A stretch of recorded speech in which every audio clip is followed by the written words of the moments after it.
Hi friends, నేను మీ DS రాజు. ప్రతి ఒక్క మనిషిలో కూడా సహజమైన ప్రతిభ ఉంటుంది. అయితే పల్లెటూరుల్లో వాళ్ళకి మాత్రం ఈ సహజ ప్రతిభకు కొదవే ఉండదు. ఎందుకంటే వాళ్ళు చాలా కష్టపడి పనిచేస్తారు కాబట్టి వాళ్ళు చేసే పనిని సులభంగా చేయడానికి వాళ్ళు ఆలోచించి మంచి ఉపాయం కనుగొంటారనమాట. ఇదిగో మీరు చూస్తున్నది కూడా ఈ యొక్క నేషనల్ హైవే మీద నేను వెళ్తుంటే ఒక అద్భుతమైన టాలెంట్ నాకు కనిపించింది. ఈ యొక్క రైతు 30-40 కేజీల బరువు ఉండే ఆ యొక్క గడ్డి మోపుని అలా తల మీద పెట్టుకొని అసలు చూడండి ఎంత ధైర్యంగా ఎంత స్పీడ్గా ఆయన డ్రైవ్ చేస్తున్నాడో. అయితే ఈ రోజుల్లో 15 కిలోలు మొయ్యాలంటే మిరికలు తిరిగిపోతారు ఇప్పుడున్న కుర్రాళ్ళు అయితే. కానీ ఆయన అంత బరువు కూడా తీసుకొని అంత ధైర్యంగా వెళ్తున్నాడు. ఇతని టాలెంట్ని అయితే ఖచ్చితంగా మెచ్చుకోవాల్సిందే. కానీ నేషనల్ హైవే కాబట్టి జాగ్రత్తగా ఉండాలి. ఎందుకంటే అది ఏమాత్రం స్లిప్ అయినా కూడా మిగతా ప్రయాణికులకి ఆ రోడ్డు మీద వెళ్ళేటువంటి వాహనదారులకి చాలా ప్రమాదం జరిగే అవకాశం ఉంది. ఎవరు కూడా ఇలాంటి స్టంట్స్ ప్లే చేయొద్దు నేషనల్ హైవే మీద.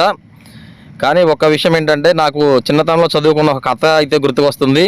ఆ కథ ఏంటంటే, గుర్రం మీద ఒక బాటసారి వెళ్తూ కట్టెల మోపుని తల మీద పెట్టుకుని వెళ్తుంటాడు. ఎందుకంటే కట్టెల బరువు అతని బరువు గుర్రం మొయ్యలేదు అని చెప్పి అతని తల మీద పెట్టి మోస్తుంటాడు. కానీ ఆ 2 బరువులు కూడా గుర్రం మీద పడిద్ది అన్న విషయం అతనికి తెలియదు. నాకు ఇది చూస్తే అదే గుర్తొచ్చింది. కానీ ఈయన ఆ గడ్డి మోపుని ఆ బండికి వెనకాల కట్టుకొని వెళ్లాల్సింది. మరి ఎందుకు అలా వెళ్ళలేదో నాకైతే అర్థం కాలేదు. బహుశా తాడేమన్నా కనిపించలేదేమో. కానీ ఆయన మోస్తున్నాడు, బరువు అతని మీద పడి ఉంది. కానీ ఆయన బండి మాత్రం ఎక్సలెంట్గా డ్రైవ్ చేస్తున్నాడు. మనం చేసే ప్రతి పనిలో కూడా ఫిజిక్స్ దాగి ఉంటుంది. ఈయన చేస్తున్నటువంటి ఈ పనిలో కూడా ఫిజిక్స్ ఉంది. అది ఏమిటంటే, ఈయనకి తెలియకుండానే సెంటర్ ఆఫ్ మాస్ని కరెక్ట్గా మెయింటైన్ చేస్తున్నాడు. కాబట్టి ఆ యొక్క గడ్డి మోపు అనేది అటు ఇటు పడలేదు.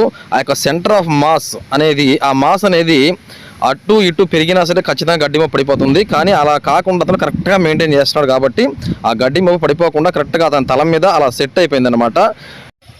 మనిషి 2 కాళ్ళ మీద అటు ఇటు పడిపోకుండా ఎలా నిలబడుతున్నాడు, అదేవిధంగా సైకిల్ కానీ బైక్ కానీ అటు ఇటు పడకుండా ఎలా డ్రైవ్ చేయగలుగుతున్నామంటే దాంట్లో కూడా ఈ యొక్క సెంటర్ ఆఫ్ మాస్ అనేటువంటి ఫిజిక్స్ ఫార్ములా దాగి ఉంటుంది.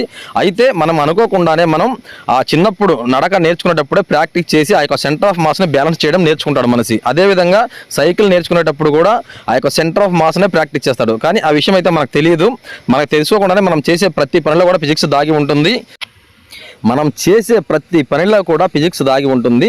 దానికి పుస్తక రూపం ఇస్తే అదే ఫిజిక్స్, భౌతిక శాస్త్రం అన్నమాట. ఏది ఏమైనా ఈ యొక్క రైతు టాలెంట్ని మాత్రం మెచ్చుకోవాల్సిందే. ఈ రైతు టాలెంట్కి ఒక లైక్ వేసుకోండి. అదేవిధంగా ఇలాంటి మరిన్ని విషయాల కోసం ఛానల్ సబ్స్క్రైబ్ చేయండి. హాయ్ ఫ్రెండ్స్, నేను మీ డిఎస్ రాజు. ప్రతి ఒక్క మనిషిలో కూడా సహజమైన ప్రతిభ ఉంటుంది. అయితే పల్లెటూరుల్లో వాళ్ళకి మాత్రం ఈ సహజ ప్రతిభకు కొదవే ఉండదు. ఎందుకంటే వాళ్ళు చాలా కష్టపడి పనిచేస్తారు కాబట్టి వాళ్ళు చేసే పనిని సులభంగా చేయడానికి వాళ్ళు